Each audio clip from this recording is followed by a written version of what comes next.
Ang pagbabalik ni Nick Mandi. Yo, what's up guys? So sa video na ito, ituturo ko sa inyo ang iba't ibang step sa paggamit ng spring. So ngayon sa video na to, ipapakita ko sa inyo kung paano ang tamang paggamit nito. Ngayon matutunghayan nyo ang mga tamang exercise ng paggamit ng spring na to. So hindi natin ito patatagalin, ipapakita ko na sa inyo ang mga step guys. Let's go. Kahit hindi ka pumasok sa gym, spring lang, lalakas ka na. Basta matyaga ka lang. Let's go. Step 1. Sa panahon ngayon, kailangan natin magpalakas. Alagaan natin ang ating sarili at ang ating kalusugan.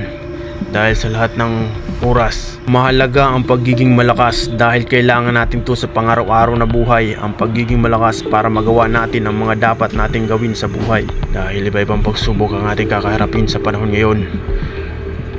Kung sa tingin nila ay mahina tayo, ay nagkakamali sila. Kapag minamali tayo ng isang tao ay manahimik lang tayo. Step 2. Ang pagpapalakas ng sarili ay nagmumula ito sa pagpapahalaga ng iyong oras sa araw-araw. Dahil pag pinahalagahan mo ang iyong oras, marami kang magagawa. Higit sa magagawa, marami kang matututunan, mga skill, knowledge, at iba-iba pa. At kapag marami kang ginagawa, mas mapapabilis ang iyong pag-iisip.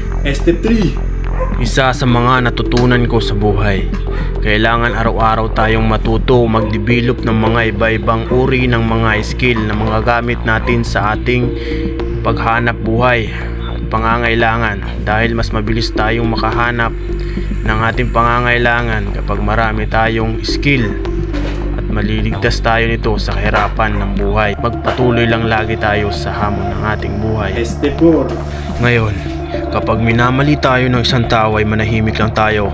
Ngunit tayo ay magpatuloy lamang sa ating mga pangarap sa buhay. Dahil hindi nila alam ang magiging resulta ng ating mga plano sa buhay, ay hayaan lang natin sila.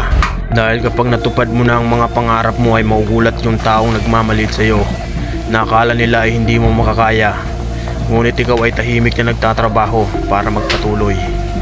Saka sila magsasabi na kinaya mo pala. Kaya hindi kailangan magmaliit ng isang tao base sa kanyang kakayahan. Kaya panatilihin mo maging malusog. Step 5. Kung nakikita ka man nila na mahina, hayaan mo lang sila.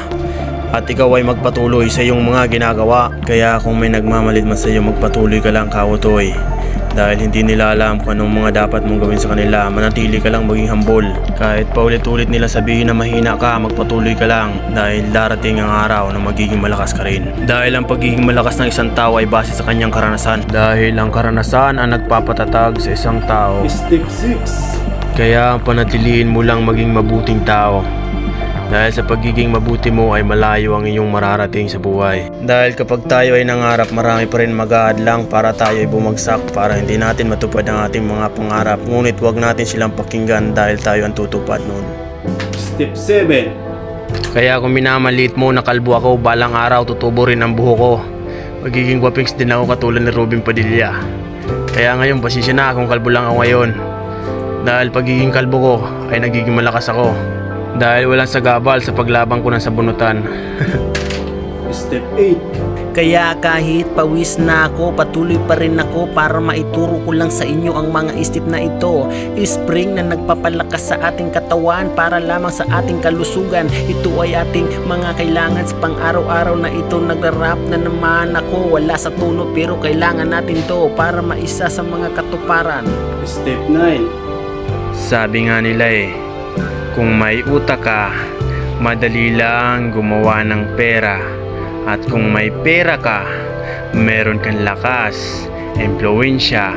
At kung may impluwensya ka, lahat ng babae sa mundo sa'yo.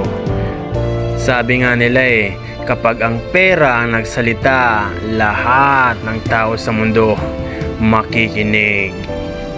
Step number 10. Kaya kaibigan, salamat kaibigan kung pinanood mo ang aking video. Dahil isa ka sa natulungan ko kung paano ang iba-ibang paggamit ng spring na ito. Dahil kahit saan parte ng iyong katawan ay mapapalakas ito sa paggamit ng spring. Basta tama lang iyong proper body. Ito kasi mahalaga to. Hindi mo na kailangan pumunta pa sa gym para magbayad. Pero okay naman sana sa gym kasi maraming chicks doon. Lalo kang lalakas doon. Sa akin okay ito sa bahay para makapagtipid. Step 11. Ngayon, nalampasan na natin ang iba-ibang pagsubok. Ngayon ay medyo may resulta na, nagkakamasil na tayo, ay lumalakas na. Kaso ako ay pawis na. Ngunit nagpapatuloy pa. Para ay mapakita lang sa inyo ang iba-ibang proper ng paggamit ng spring. At para mapalakas ang inyong mga body. Yan, nagkamasil na ako. Pinakita ko na sa inyo ang abs ko.